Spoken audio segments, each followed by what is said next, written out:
दोस्तों, अगर आप भी अपनी लाइफ में अपने लक्ष्य या गोल के लिए मेहनत कर रहे हो और उसे पाना चाहते हो तो ये स्टोरी आपके लिए है। एक बार भगवान बुद्ध अपना परिवार, सगे संबंधी, सुख सुविधाएं त्याग कर आत्मज्ञान की खोज में भटक रहे थे।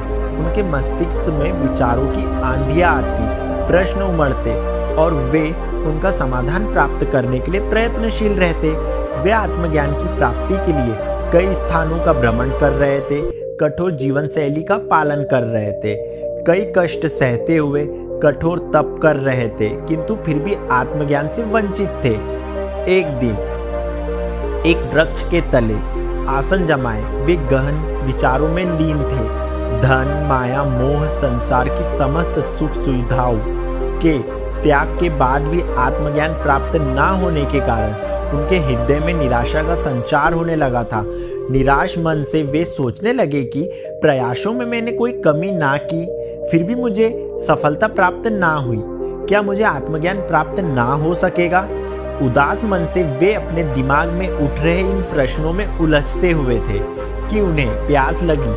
वे अपना आसन से उठे और पानी पीने सरोवर की ओर चल पड़े। वहां उन्होंने देखा कि एक छोटी सी गिलहरी मुंह में फल दबाए सरोवर के किनारे आई। अचानक उसके मुंह से फल सरोवर में गिर गया। फल सरोवर की गहराई में समाने लगा।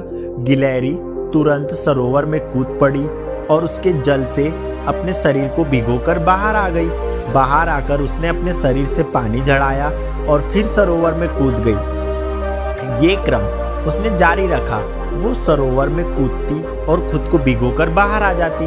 उसके बाद शरीर से पानी झड़ाकर फिर सरोवर में कूद जाती। बुद्ध बड़े ध्यान से उसकी गतिविधियों को देख रहे थे और इससे अनजान गिलहरी अपने कार्यों में जुटी हुई थी।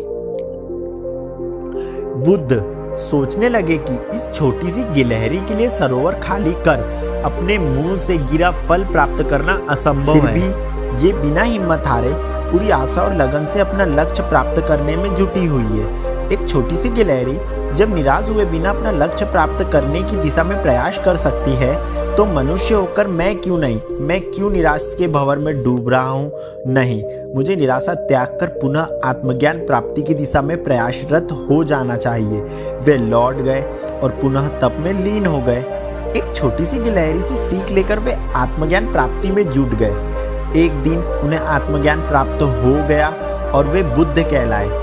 दोस्तों, सक्सेस एक दिन सबको मिलती है, परंतु सफलता समय मांगती है। जब आप एक कठिन दौर से गुजरते हैं, आपको लगता है कि आप एक मिनट भी सहन नहीं कर सकते, वहीं से आपका अच्छा समय प्रारंभ होता है और एक अंतिम प्रयास ही आपकी सफलता की कहानी बन जाता है।